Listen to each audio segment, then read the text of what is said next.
नारळ परफेक्टली अर्धा कसा फोडायचा आणि खोबरं न तुटता कसं काढायचं, त्यासाठी नारळ पूर्ण सोलून घ्यायचा आहे। त्यावरचे सगळे फायबर्स शक्य तेवढे आपल्याला काढून त्याचा चकोट करायचा आहे। आता एक बाउल आणि गाळणी आपल्याला अरेंज करायची आहे।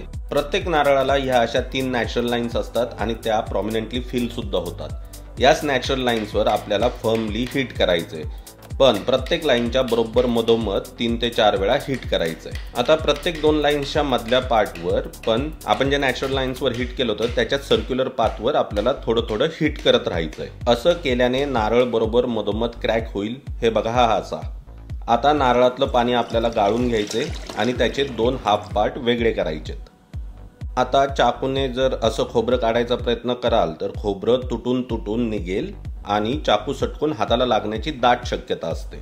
त्यासाठी एक आयडिया, गॅस चालू करायचा, त्यावर जाळी ठेवायची आणि नारळाचा हाफ पार्ट जाळीवर ठेवून त्याला सगळीकडून 30 ते 35 सेकंदासाठी हलकसं भाजून घ्यायचं। आता नारळ बाजूला काढायचा आणि एका हातात कपड्यावर पकडून करवंटीला सगळीकडून हळूहळू हिट करायचं। ह्याने आतलं खोबरं अजून जास्त सैल होईल।